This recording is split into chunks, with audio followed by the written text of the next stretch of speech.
안녕하세요 여러분, 뽐니입니다. 다들 썸네일 보고 많이 좀 놀라셨을 것 같아요. 제가 뭐 엄청나게 빼어난 그런 미인형 얼굴은 아니지만 그래도 이전에 비하면 인상이 굉장히 많이 부드러워졌잖아요. 그래서 제가 강렬한 좀 남상 인상에서 그나마 조금 더 부드러운 인상을 가지게 될 수 있었던 그런 방법들을 오늘 영상에서 말씀을 드리려고 합니다. 시작하기 앞서서 이번 영상은 시술이나 뭐 수술 이런 거를 절대 권장하는 영상이 아니고요. 의료법상 정보는 공유드릴 수 없다는 점 참고 부탁드릴게요. 그럼 바로 시작할게요. 고고!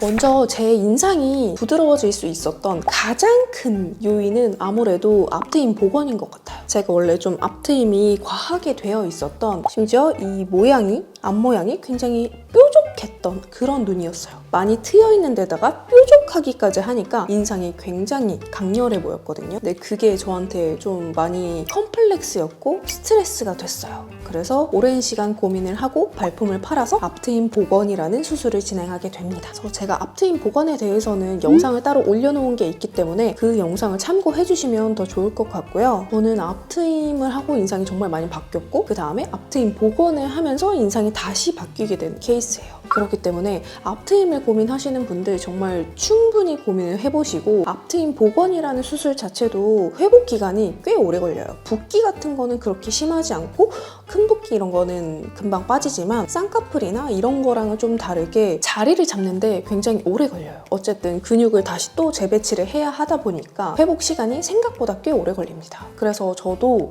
앞트임 복원 수술하고 2달까지는 나 망했다, 수술 괜히 했다 라고 생각을 했었던 사람이거든요. 근데 이게 정말로 자리를 잡는 데까지는 최소 6개월 그리고 최대 1년 정도 걸리기 때문에 좀 장기간 시간을 잡고 봐야 하는 수술이에요. 그래서 앞트임 복원을 하시려는 분들도 생각을 좀 많이 해보시고 여기저기 상담을 좀 많이 받아보시는 걸 추천드릴게요. 그리고 제가 인상이 부드러워질 수 있었던 시술, 이거는 뭐 제가 받았던 모든 시술을 말하는 게 아니라 부드러운 인상에 도움이 됐던 시술 위주로 좀 말씀을 드리는 거예요. 바로 눈밑 필러인데요. 여기 눈밑 꺼진 부분에 필러를 맞는 거예요. 저는 어렸을 때부터 10대 때부터 눈밑이 굉장히 많이 꺼져 있는 사람이었어요. 제가 앞트임만큼이나 스트레스를 많이 받았던 게 이 눈밑 꺼짐이었거든요. 근데 이 눈밑 꺼짐은 눈밑 지방 재배치가 필요한 이런 눈밑이 불룩한 거랑은 달라요. 그거랑은 정반대로 아예 꺼져 있는 거예요. 그래서 여기 눈밑이 완전 꺼지면서 여기 선이 더 강조가 되고 더 눈이 퀭해 보이는 거죠. 근데 저는 심지어 원래 눈가 음영도 짙은 편이어가지고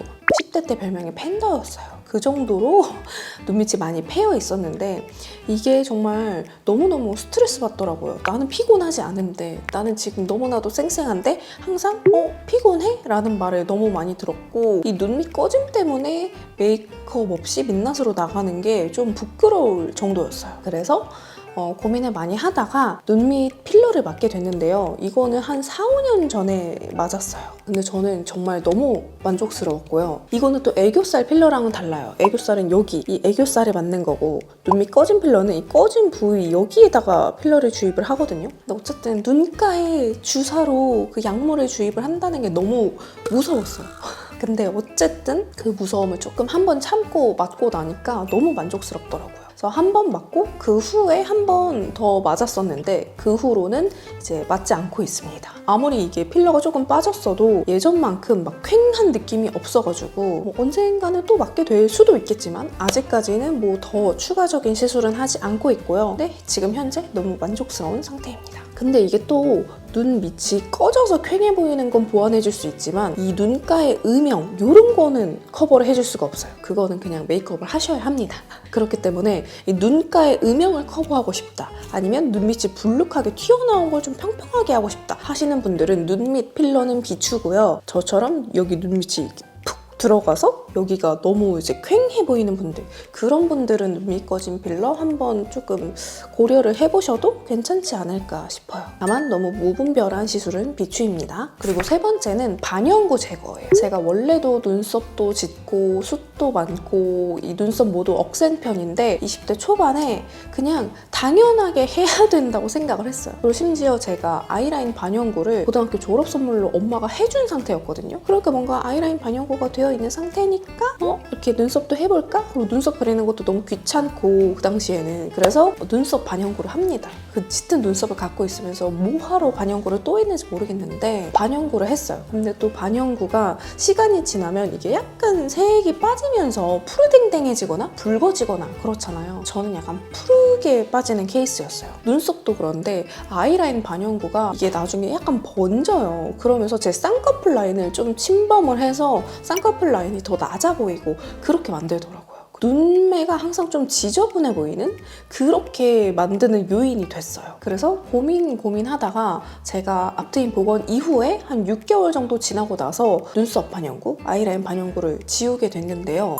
정말 너무 만족스럽습니다. 제가 반영구를 했을 때보다 요즘에는 훨씬 더 자연스럽게 막 한 올 한 올 그린 것처럼 반영구가 정말 잘 돼 있잖아요. 근데 제가 할 때만 해도 그렇지 않았단 말이에요. 저는 다시 반영구를 할 마음이 없지만 반영구를 하게 된다면 반영구도 정말 잘하는 곳에 가서 자연스럽게 잘 해주는 곳에 가서 받는 거를 너무너무 추천드려요.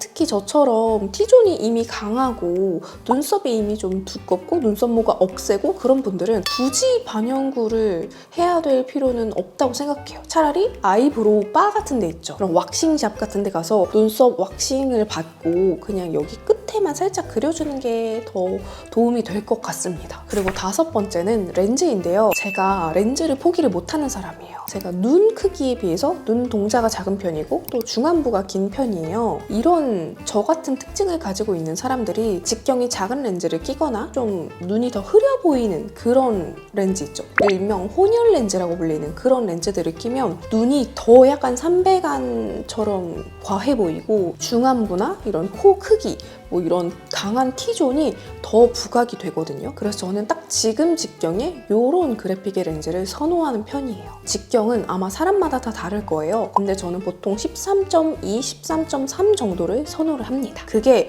제 얼굴과 가장 밸런스가 잘 맞더라고요. 그리고 제가 예전에는 그레이, 핑크, 블루, 그린 막 컬러도 화려하고 그래픽도 화려한 그런 렌즈를 정말 많이 꼈었는데요. 안 그래도 인상도 강렬한데 렌즈까지 그렇게 튀는 걸 껴버리니까 진짜 부담스러운 투머치한 인상이 되더라고요. 제가 아마 재작년, 작년부터는 약간 이런 렌즈 위주로 많이 끼고 있는데 그러고 나서 반응도 정말 좋았고 그리고 항상 그냥 똑같은 렌즈를 껴도 항상 렌즈 정보를 물어보시더라고요. 그래서 저처럼 좀 컬러 렌즈, 서클 렌즈 좋아하시는 분들 중에 내가 너무 강렬한 그래픽의 렌즈, 너무 강렬한 컬러의 렌즈를 끼고 있지는 않은지 다시 한번 체크를 해보셔도 좋을 것 같습니다. 그리고 다음은요, 앞머리 볼륨이에요. 제가 지금도 뭐 앞머리 볼륨을 아예 안 넣은 것도 아니고 뭐 컬을 아예 안 넣은 것도 아니지만 이전하고 달라진 거는 이전 사진을 보면 약간 미스 코리아 나가야 될 것 같은 오은영 박사님 같은 금쪽이 촬영하러 가야 될 것 같은 그런 볼륨을 이렇게 하고 있잖아요. 근데 당시에는 그런 볼륨이 유행이었어요. 그렇게 앞머리를 넘기는 게 유행이었는데 근데 저한테 안 어울렸던 거죠. 일단 제 인상 자체가 강렬하고 제가 이렇게 얼굴이 좀 길이가 있는 편인데 앞머리 볼륨까지 이렇게 넣어버리니까 거기까지 다 제 얼굴 같은 저의 영역 같은 그런 느낌이 드는 거예요. 그래서 얼굴이 더 한층 길어 보이는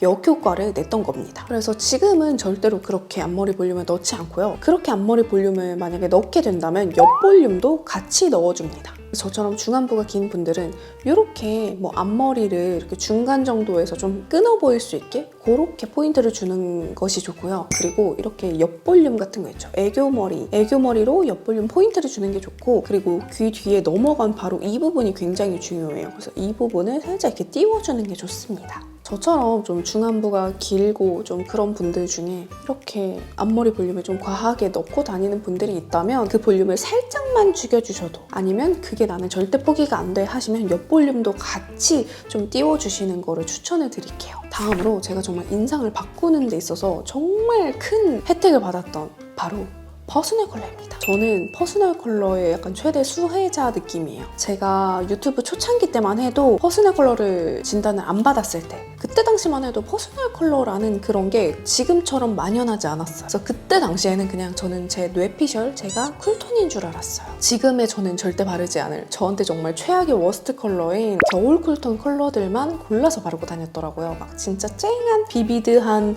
마젠타, 푸시아 이런 컬러들만 골라서 바르고 다녔어요.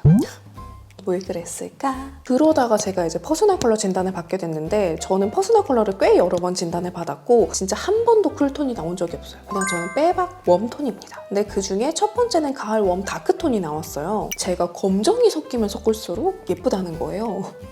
저는 그냥 그런 줄 알았어요. 그렇다고 하니까 갑자기 또 세상 어둡게 하고 다닙니다. 세상 어둡고 진하게. 근데 뭔가 아닌 것 같은 거예요. 너무 올드해 보이고 너무 세 보이고 이게 좀 아닌 것 같아. 그래서 다시 한번 진단을 받았는데 그때는 가을 웜 뮤트톤이 나왔어요. 제가 나는 봄 웜 라이트 톤이나 가을 뮤트톤일 것 같아.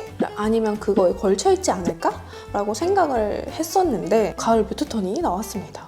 가을 뮤트톤도 나쁘진 않았는데 뭔가 모르게 조금 더 저한테 착붙일 것 같은 게 있을 것 같은 거예요. 그래서 한 번 더 받았는데 봄 웜 라이트 톤이 나왔어요. 근데 심지어 페일 화이티쉬가 베스트라고 했어요. 예전에는 검정이 베스트라고 했는데 지금은 또 페일 화이티쉬가 베스트라고 하니까 굉장히 혼란스럽더라고요. 저도 가을 뮤트톤 컬러들도 나쁘지 않았고 봄 웜 라이트 톤 컬러들도 나쁘지 않았어요. 너무 화사한 컬러들, 좀 너무 봄봄한 컬러들, 그런 컬러들을 바르면 약간 묘하게 뜨는 느낌이 있더라고요. 그래서 저는 항상 미지근한 소프트한 밀키한 컬러들을 발랐을 때 항상 찰떡이더라고요. 그래서 정말 마지막으로 다시 한 번만 퍼스널 컬러를 받아보자 해가지고 마지막으로 받았는데 제가 예상했던 톤이 나옵니다. 바로 봄 웜 소프트 톤이에요. 톤도 톤이지만 명도와 채도를 정말 많이 타는 편이기 때문에 그런 것만 잘 고려를 해서 적절히 믹스해서 잘 써주고 있는 편이에요. 근데 어쨌든 그 전에는 그런 걸 몰랐기 때문에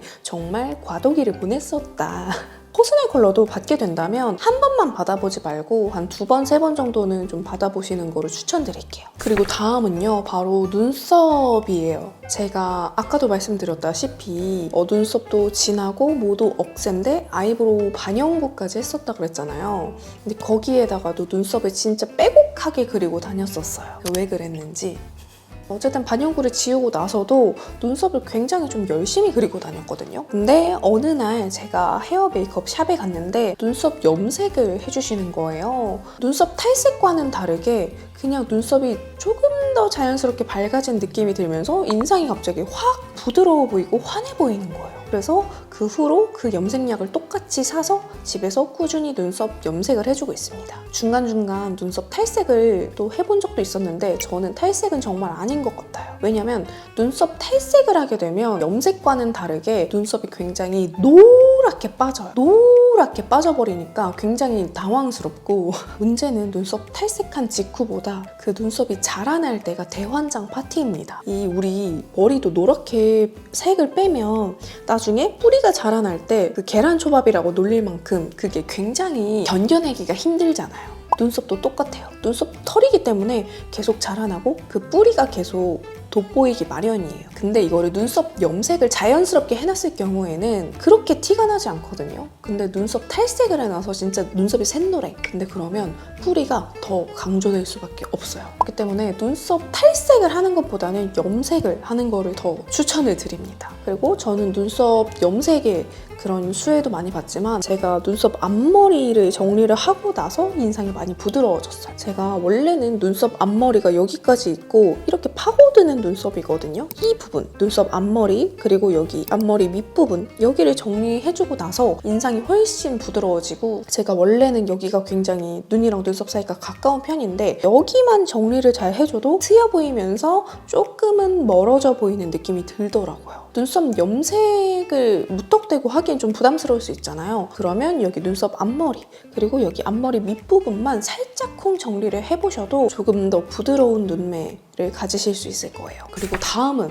마지막은 바로 메이크업이에요. 네, 메이크업은 사실 하나하나 따져서 말을 하자면 영상이 너무 길어질 것 같아서 그냥 제가 나중에 메이크업이 어떻게 바뀌었는지 메이크업 특집으로 좀 가지고 와야 될 것 같아요. 근데 사실 메이크업이 변한 거는 트렌드의 변화도 있을 거 아니에요. 그리고 요즘에는 무엇보다 제가 제 얼굴을 잘 파악을 하게 됐고 저한테 어울리는 게 어떤 건지 어울리지 않는 게 어떤 건지를 좀 잘 알게 되다 보니까 그거의 차이도 있는 것 같아요. 그리고 저는 무엇보다 메이크업 샵에 좀 많이 다녔잖아요. 제가 다니면서 뭐 클래스를 듣고 했던 건 아니지만 약간 서당계 느낌으로다가 계속해서 이렇게 어깨 너머로 보다 보니까 그게 정말 도움이 많이 됐던 것 같아요. 저 진짜 뷰티 유튜버 초창기 때만 해도 퍼컬도 모르지 그리고 그때 당시 트렌드가 약간 꾸꾸꾸 느낌이었어요. 그래서 정말 저한테 어울리지 않는 느낌으로 메이크업을 하고 다녔었는데 그렇다 보니까 제 얼굴에 강렬함과 그런 남상을 좀 다 죄다 부각을 시켰던 거예요. 메이크업에 관련된 거는 제가 다음에 메이크업을 직접 하면서 상세히 알려드리도록 할게요. 자, 이렇게 오늘은 강렬한 인상에서 부드러운 인상이 될 수 있었던 방법들을 좀 소개를 해드렸는데 어떻게 좀 도움이 되었나요? 다시 한번 말씀드리지만 해당 영상은 시술이나 수술 권장 영상이 절대 아니고요. 의료법상 정보를 공유드릴 수 없기 때문에 저한테 물어보셔도 따로 안내를 해드릴 수가 없는 점 참고 부탁드릴게요. 오늘 영상 재밌게 보셨다면 좋아요와 구독하기 잊지 말고 눌러주시고 우리는 다음 영상으로 만나요. 안녕!